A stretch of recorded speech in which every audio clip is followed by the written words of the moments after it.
السلام علیکم ناظرین، سلامتی ہو آپ پر جہاں بھی آپ ہوں۔ کیلنڈر پر آج دن میں تاریخ رہی 8 شعبان المعظم، انگریزی تاریخ 12 مارچ ہے۔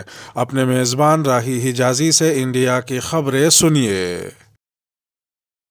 دیوبند میں UPATS کی بڑی کارروائی، 3 مشتبہ افراد کو حراست میں لیا۔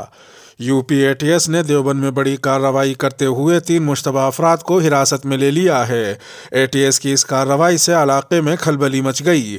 ATS نے سنیچر کی دوپہر قریب 1 بجے دارالعلوم چوک پر واقع ایک پرائیویٹ ہاسٹل میں اس کارروائی کو انجام دیتے ہوئے 3 مشتبہ افراد کو حراست میں لیا۔ قیاس آرائی کی جا رہی ہے کہ مذکورہ تینوں افراد برما اور بنگلہ دیش کے شہری ہیں، جو یہاں دارالعلوم چوک پر واقع ایک پرائیویٹ بلڈنگ میں کرائے پر کمرہ لے کر مبینہ طور پر غیر قانونی طریقے سے رہ رہے تھے۔ مقامی پولیس نے ATS کی اس کارروائی کی تصدیق تو کی ہے، لیکن یہ نہیں بتایا کہ کن لوگوں کو حراست میں لیا گیا ہے اور کن وجوہات پر ان کو ATS اپنے ساتھ لے کر گئی ہے۔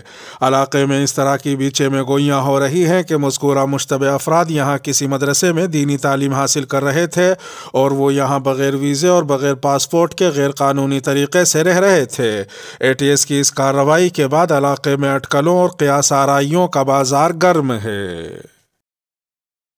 BSP کے ووٹ سے BJP نے مسلم علاقوں میں اپنی سیٹ بچائی۔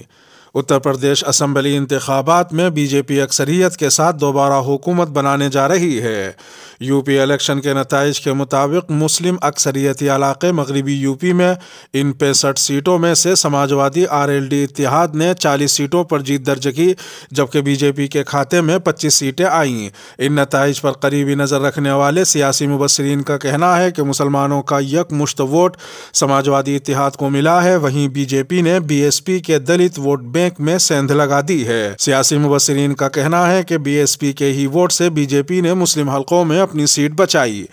دوسری جانب آل انڈیا مجلس اتحاد المسلمین کے سربراہ اور حیدرآباد کے رکن پارلیمنٹ اسد الدین اویسی نے 100 سیٹوں پر امیدوار اتارے تھے، لیکن ان میں ایک بھی امیدوار کو جیت نصیب نہیں ہو پائی۔ مجلس کو کل ملا کر 0.49% ووٹ ملے، جبکہ اس سے زیادہ 0.69% ووٹ نوٹا کو ملے۔ ادھر دوسری طرف مغربی بنگال کی وزیر اعلیٰ ممتا بنرجی نے جمعے کے روز کہا کہ انتخابی نتائج عوام کے فیصلے کی عکاسی نہیں کرتے اور BJP نے دھاندلی کی ہے۔ انہوں نے سوال کیا کہ جب اکھلیش یادو نے انتخابات میں استعمال کی گئی EVM کی فورنسک جانچ کا مطالبہ کیا تھا تو جانچ کیوں نہیں کرائی گئی؟ اس موقع پر ممتا بنرجی نے اکھلیش یادو کو تسلی دیتے ہوئے مایوس نہ ہونے کا مشورہ دیا۔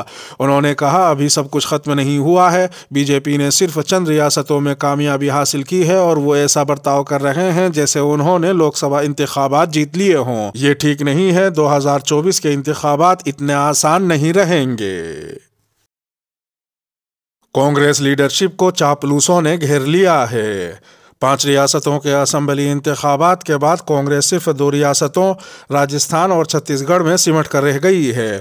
وہیں مئی 2014 کے لوک سبھا انتخابات میں جب وزیر اعظم نریندر مودی اقتدار میں آئے تھے تو کانگریس کی حکومت والی ریاستوں کی تعداد 9 تھی۔ ساتھ ہی کانگریس پارٹی 2014 سے اب تک 45 میں سے صرف 5 انتخابات جیت سکی ہے۔ ان نتائج نے کانگریس کی ساکھ اور قیادت پر ایک بار پھر سوال کھڑے کر دیے ہیں۔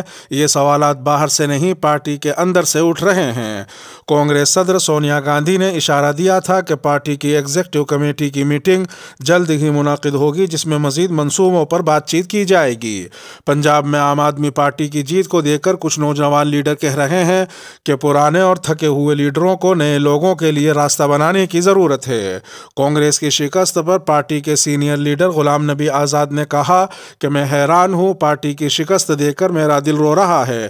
ہم نے اپنی ساری زندگی اور جوانی پارٹی کو دی ہے۔ مجھے یقین ہے کہ پارٹی کی قیادت ان تمام کمزوریوں اور خامیوں کا جائزہ لے گی جن کی نشاندہی میں اور میرے ساتھی کچھ عرصے سے کر رہے ہیں۔ ساتھ ہی سینئر لیڈر ششی تھرور نے بھی قیادت میں اصلاحات کے مطالبے کو دہرایا۔ انہوں نے ٹویٹ کیا، جس کا بھی کانگریس پر بھروسہ ہے وہ انتخابی نتائج سے غمزدہ ہے۔ یہ بھارت کے نظریے کو مضبوط کرنے کا وقت ہے جس کے لیے کانگریس کھڑی ہے اور ملک کو ایک مثبت ایجنڈا دے گی۔ یہ وقت ہے کہ ہم اپنی تنظیمی قیادت کی اس انداز میں اصلاح کریں جو ان خیالات کو زندہ کرے اور لوگوں کو متاثر کرے۔ ششی تھرور نے مزید لکھا کہ ایک بات واضح ہے کہ کامیابی کے لیے تبدیلی ضروری ہے۔ نظام الدین مرکز معاملے پر مرکزی حکومت سے جواب طلب۔ دہلی ہائی کورٹ نے جمعے کو نظام الدین مرکز میں مسجد کے احاطے کو پھر سے کھولنے پر مرکز سے اپنا رخ واضح کرتے ہوئے جواب مانگا ہے۔ ساتھ ہی ہائی کورٹ نے پوچھا ہے کہ مذہبی مقام کو پوری طرح سے کیوں نہیں کھولا جا سکتا۔ واضح رہے کہ مرکز میں کووڈ پازیٹیو معاملوں میں تیزی کے بعد 3 مارچ 2020 سے یہ احاطہ بند ہے۔ جسٹس منوج کمار اوہری کی bench Delhi disaster management authority کے ذریعے جاری حالیہ گائیڈ لائنز پر غور کرتے ہوئے مذہبی مقام کو پھر سے کھولنے کے لیے وقف بورڈ کی عرضی پر غور کر رہی تھی۔ بورڈ نے مذہبی مقاصد کے لیے شب برات اور رمضان کے آنے والے مہینے کے مد نظر احاطے کو پھر سے کھولنے کے لیے عدالت کا دروازہ کھٹکھٹایا ہے۔ مودی کی مرکزی سرکار کی طرف سے پیش ہوئے وکیل نے گزشتہ سماعت میں کہا تھا کہ پہلے 5 لوگوں کو نماز پڑھنے کی اجازت تھی اور اس سال بھی مذہبی تہوار میں یہ کیا جا سکتا ہے۔ جمعے کو سماعت کے دوران بینچ نے پوچھا، مسٹر نائر، آپ برائے کرم ہدایات کی طرف دیکھیں کہ اگر پہلی منزل کو کھولنے میں کوئی اعتراض نہیں ہے تو بقیہ حصے کو کھولنے میں کیا اعتراض ہو سکتا ہے؟ عدالت نے مزید پوچھا کہ آپ کی اس گزارش پر کہ مذہبی تہواروں کے سلسلے میں آپ کو کوئی اعتراض نہیں ہے تو بقیہ حصے کو کھولنے میں آپ کو کیا اعتراض ہے؟ دہلی کے گوکل پوری علاقے کی جھگیوں میں خوفناک آتش زدگی، 7 افراد ہلاک۔ دہلی کے گوکل پوری علاقے میں دیر رات گئے آگ لگنے کا واقعہ پیش آیا جس میں 7 افراد کی جان چلی گئی۔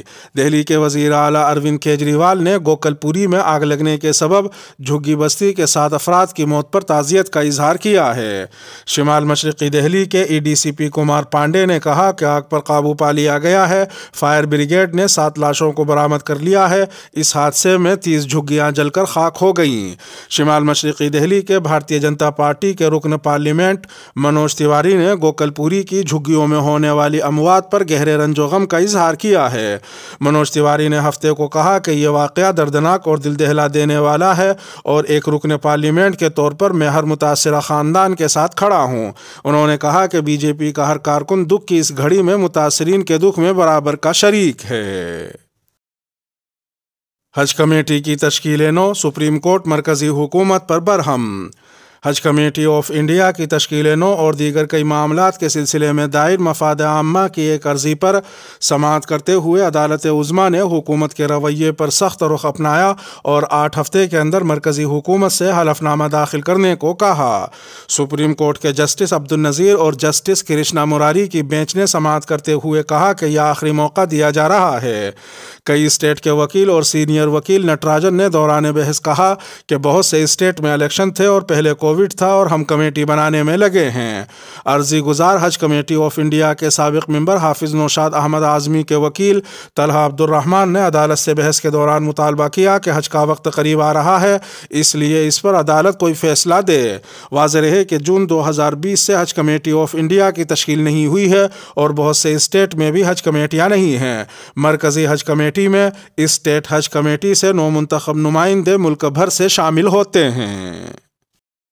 اس کے ساتھ ہی انڈیا کی خبروں کا اختتام ہوا۔ ویڈیو کو آخر تک ملاحظہ فرمانے پر شکریہ، اور اگر عالمی خبروں والی ویڈیو آپ کی نظر سے نہ گزری ہو تو وہ ویڈیو آپ کی اسکرین پر نمودار ہو رہی ہوگی۔ تھم نیل پر ٹچ کر آج کی عالمی خبریں بھی سن سکتے ہیں۔ اپنے میزبان راہی حجازی کو اب دیجیے اجازت۔ سلامتی ہو آپ پر جہاں بھی آپ ہوں۔